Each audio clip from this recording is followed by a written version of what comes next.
வணக்கம் வணக்கம் ஐயா. வள்ளலார் மகனா ஐயா பார்த்தீங்கன்னாக்க எப்படி ஒளிநிலை அடைஞ்சாரு, சரி, உயிர்கள் யாவும் ஒளிநிலை பெருகு அப்படின்னு சொல்லிட்டு ஏன் சொன்னாரு, சரி, இது எப்படி நீங்க மக்களுக்கு புரிய வைப்பீங்க? நான் சொல்றேன் அது எப்படின்ட்டு. அவர் எப்படி ஒளிநிலை அடைஞ்சாருன்னா, முதல்ல அவர் உணவு இல்லாம வாழ கத்துக்கிட்டார். ஒளிநிலை அடைகிறதுனா நீங்க எங்க வேணா போகலாம். நீங்க நினைச்சா நிலாவுக்கு போகலாம், நீ நினைச்சா நீங்க சூரியனுக்கு போகலாம், பேரண்ட எல்லா இடத்துக்கும் போகலாம். அவர் எப்படி அந்த ஒளியை அவர் ஒளிநிலை அடைஞ்சாருன்னா, ஒரு ரூமுள்ள போனாரு, அப்படியே ஒளியா போயிட்டாரு. எப்படி அவரால் அது மாதிரி போக முடிஞ்சதுன்னா, முதல்ல நீங்கள் என்ன பண்ணணும், உணவை கம்மி பண்ண கொஞ்சம் கொஞ்சமாக அவர் அந்த பயிற்சி பண்ணார்ல, அந்த பயிற்சி மூலமாக அந்த பசின்ற பொருளுக்குள்ளேயே போயிட்டார். இப்போ நீங்கள் நிலால வாழணும்னு ஆசைப்பட்டீங்கன்னா என்ன பண்ணணும்?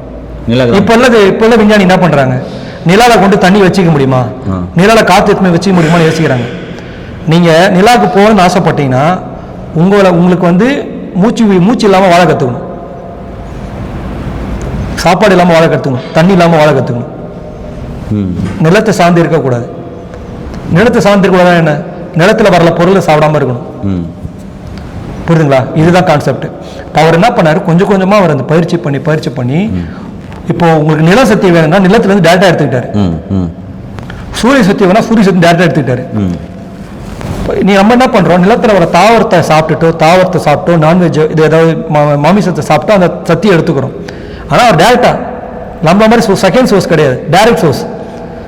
பூமியிலேருந்து டேரக்டா பூமி சக்தி எடுத்துக்கிட்டாரு, சூரியன்ட்டு டேரக்டா சூரிய சக்தி எடுத்துக்கிட்டாரு.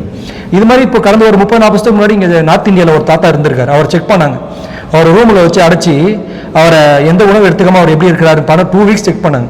அவர் 2 வீக்ஸ் எந்த உணவும் சாப்பிடல, எதுவுமே எடுத்துக்கல, அவருக்கு யூரினும் வரல, எதுவுமே வரல.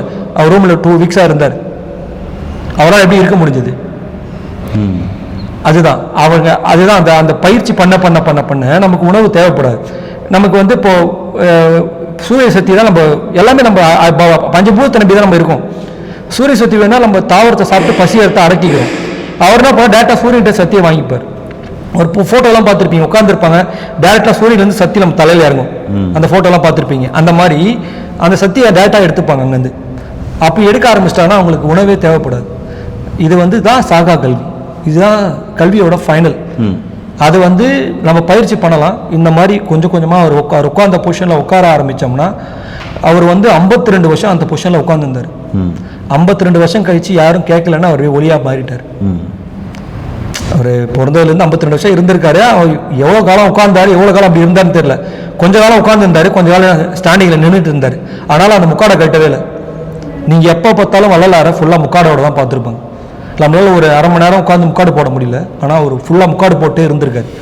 முக்காடு போட்டது மூலமாக அவரோட ஹீட்டை வெளியில் விடலை, உடம்போட சூட உடம்புக்குள்ளேயே டிரான்ஸ்ஃபர் பண்ணி அவரை உடம்ப ஒளி நிலையாக மாற்றிட்டார். ஒரு ராக்கெட்டை நீங்கள் மேலே ஏவணும் என்ன பண்ணுவீங்க? கீழே பார்த்தீங்கன்னாக்கா அது நெருப்பு வச்சாதான் மேலே போகும். அப்போது அவர் நம்ம உடம்பையே நெருப்பாக மாற்றி தான் அவர் மேலே போனார். இப்போ கூட நம்ம திருவண்ணாமலை யாரோ ஒருத்தர் சொன்னாங்க, ஒரு சித்தர் அப்படியே சர்றன்னு ராக்கெட் மாதிரி போனாருன்ட்டு வீடியோலாம் வந்ததுன்னாங்க. இதுதான் அவங்க அந்த பொருளாகவே மாறிடுறது. பசியும் தாகமும் ஒரு உயிருக்கு இருக்குதுன்னா அது நினைச்சா ஒரு சின்ன விதை, ஆலமரத்து விதை இவ்வளோண்டு தான் இருக்கு.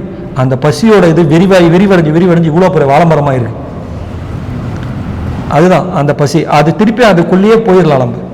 அதுதான் பிளாக் ஹோல் தியரின்றாங்க. புரியுதுங்களா? இதுதான் வள்ளலார் ஒரு பாடலை சொல்லியிருக்காரு. சரிங்களா? பிளாக் ஹோல் தியரின்னு அதுதான், சின்ன ஊர்லேருந்து பெருசாகிடுது, திருப்பி அதுக்குள்ளேயே போகிறது. இப்போ நம்ம சின்ன ஒரு அப்பாவோட இதுலேருந்து ஒரு சின்ன உருவாகி அதிலிருந்து அதுக்கப்புறம் அப்படியே கொஞ்சம் கொஞ்சமாக தான் இவ்வளோ பெருசாக இருக்கும். திருப்பி நம்ம அதுக்குள்ளே போகலாம். அது பிளாக் ஹோல் தியரின்றது பெரிய விஷயம். அதுதான் இப்படி அது உடனே கிடைச்சிடாது. இப்போ உள்ள மக்கள், அந்த காலத்தில் நம்ம தமிழர்கள் மட்டும்தான் அப்படி யோசிச்சாங்க. அவங்கள தான் நம்ம சித்தர்கள்னு சொல்கிறோம். அவங்க சித்தர்கள்லாம் ஒன்றும் இதெல்லாம் கிடையாது, தெய்வ பிறவிலாம் கிடையாது. அவங்களும் அம்மாவோட வயிற்றுலேருந்து தான் வந்தாங்க, நம்மள மாதிரி தான் வந்தாங்க. அவங்க நம்மளை விட கொஞ்சம் மேம்பட்டு யோசிச்சாங்க. அவங்க அந்த அறிவை பயன்படுத்தினாங்க. இப்போ நான் சொல்கிறத கூட நீங்கள் நம்பாதீங்க. திருக்குறளில் சொல்லியிருக்காங்க, எப்பொருள் யார்வாய் வாய் கேட்பினும் அப்பொருள் மெய்ப்பொருள் காண்பது அறிவு. இப்போ நான் சொல்கிறத நீங்கள் அப்படியே நம்பாமல் நீ அதை உங்களுக்குள்ளே புகுத்தி பார்க்கணும், இது செயல்படுமா அப்படின்னு. சும்மா உட்காந்து ஃபேஸ்புக்கில் உட்காந்து கமெண்ட் பண்ணிட்டு போகிறது அதெல்லாம் வேஸ்ட். அவன் முதல்ல அதை அனுபவிக்கணும். அதை அனுபவிக்காமல் உட்காந்து கீழே கமெண்ட் பண்ணிட்டு போவான், நோ யூஸ். நம்ம அந்த தமிழர் மட்டும்தான் அந்த சாகா கல்வின்ற வேடத்துக்கு கொண்டு போயிருக்காங்க. ஒன்றும் இல்லை, இப்போ சயின்டிஸ்ட் ஒரு 4-5 வருஷத்துக்கு முன்னாடியே, ஒரு 10 வருஷத்துக்கு முன்னாடியே அமெரிக்கன் சயின்டிஸ்ட் ஃபாஸ்டிங் இருந்தால் கேன்சர் செல்லே அழியுதுன்றான். இதெல்லாம் 1000 வருஷம் முன்னாடியே சொல்லிட்டு போயிட்டான். திருக்குறள் எவ்வளோ சொல்லிட்டாங்க. கண்டிப்பா. தீ அளவு தெரியான் பெரிதொன்னி நோய் அளவின்றி படும் போட்டு போயிட்டா திருக்குறள்ல. அதுதான் தீ அளவு தெரியாமல் சாப்பிட்டுட்டே இருந்தால் நோய் வரும், அப்பதான் பசி. இது எல்லா மதமும் அதுதானே சொல்லுது. உண்ணா நோம்புன்றாங்க, விரதம்ன்றாங்க. முஸ்லீம், கிறிஸ்டின் எல்லாமே நோன்பு எடுக்கின்றாங்க, விரதம் இருக்குன்றாங்க. நம்ம டெய்லி விரதம் எடுத்துட்டு போவோமே, டெய்லி அந்த 16 மணி நேரம், சாயந்தரம் 6லேருந்து காலைல 10 எந்த உணவும் எடுத்துக்காதீங்க. உடம்புல இந்த கீட்டோ பாடியா மேடம் அது மாறுதோ மாறலையோ, நம்ம முடிஞ்ச வரைக்கும் நோய் வராம இருக்கலாம். இப்போ வள்ளலார் சொன்னபடி நம்ம ஒளிநிலை அடையிறோமோ இல்லையோ அது தேவையில்லை. முதல்ல நோய் இல்லாம வாழ கத்துக்கணும். மக்கள் இன்னைக்கு எல்லாமே ஊர்பட்ட ஹாஸ்பிட்டல் இருக்கு, இவ்வளவு விஷயங்கள் இருக்கு. ஏன் அப்படி இருந்தும் நோய் ஏன் தீர மாட்டேங்குது? எவ்வளவு மருந்து இருக்கு, சாப்பிட்டு தீர்வு வரலையே. அது ஒரு சிம்பிளா ஒரு வார்த்தையில சொல்லிட்டு போயிட்டாரு. மருந்து என்ன வேண்டாமாம் யாக்கைக்கு, அருந்தியது அற்றது போற்றுவின். மருந்தே வேண்டான்னு சொல்றாரு யாக்கைக்கு.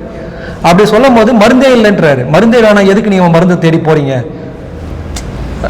இந்த 4 விஷயங்களை ஃபாலோ பண்ணுங்க. அதுமே மருந்து உணவா மருந்து இருக்கு. மாநில விளைஞ்ச உணவு எடுத்துக்கலாம், தேவையான அளவுக்கு தான் உணவு எடுத்துக்கணும். அதுக்கப்புறமும் ஒரு வார்த்தை சொல்றாங்க, அமிர்த அளவுக்கு மிஞ்சினால் அமிர்தமும் நஞ்சுன்றாங்க. தேனை குடிக்க சொன்னா 6 லிட்டர் தேனை குடிக்க கூடாது, 1/2 ஸ்பூனோ 1 ஸ்பூனோ எடுத்துக்கலாம் ஒரு நாளைக்கு, அவ்வளவுதான். அது அந்தந்த உணவு நேரத்தில் டைம் இருக்கு, அந்தந்த நேரத்தில் தான் நம்ம உணவு எடுத்துக்கணும். தப்பான நேரத்தில் உணவு எடுத்துக்க கூடாது. இரவு உணவு மனிதர் எடுத்துக்கவே கூடாது. முடிஞ்ச வரைக்கும் 6 மணிக்குள்ள சூரியன் உதயத்துக்கு முன்னாடி சாப்பிட்றது ரொம்ப நல்லது. சரிங்களா? அந்த மாதிரி உணவு எடுத்துக்கோங்க. இந்த இதுதான் இந்த சாகா நிலை அடைஞ்சதுக்கான ரீசனே இதுதான். இப்படிதான் பிராக்டிஸ் பண்ணி அவர் கொஞ்சம் கொஞ்சமா உணவை விட்டுட்டார். வளர கடைசி காலத்துல அவர் உணவை எடுத்துக்கல, அவர் உணவே அவருக்கு தேவைப்படல. ஏன்னா அவருக்கு தேவையான சக்தி தண்ணி வேணுமா, காத்துல இருந்து தண்ணி எடுத்துப்பாரு. ஒரு மிஷின் ஒன்று கண்டுபிடிச்சிருக்காங்க பாத்தீங்களா, காத்துல இருந்து தண்ணி எடுத்து கொடுக்கும், பாத்திருக்கீங்களா? காத்துல ஈரப்பதம் இருக்கு, தண்ணியை மாற்றும், அதெல்லாம் உடம்பு மாத்திக்கும். சூரிய சக்தி வேணுமா, ஹீட்டு சூரியன் எடுத்துப்பாரு. மண் சக்தி வேணாலும் மண்ல இருந்து எடுத்துக்கலாம், டேரக்டா எடுத்துப்பாங்க. நீங்க அது மண்ணில் விளைஞ்சது ஒரு கத்திரிக்காவோ ஏதோ அதை சாப்பிட்டு நம்ம சக்தி எடுக்காம டேரக்டா எடுத்துக்கலாம். அந்த நிலையை அடையிறதுக்கு ரொம்ப நாள் ஆகும். அது மாதிரி பயிற்சி பண்ணணும். சாத்தியனுக்கே சாதகம் கூடும் சொல்லியிருக்காரு.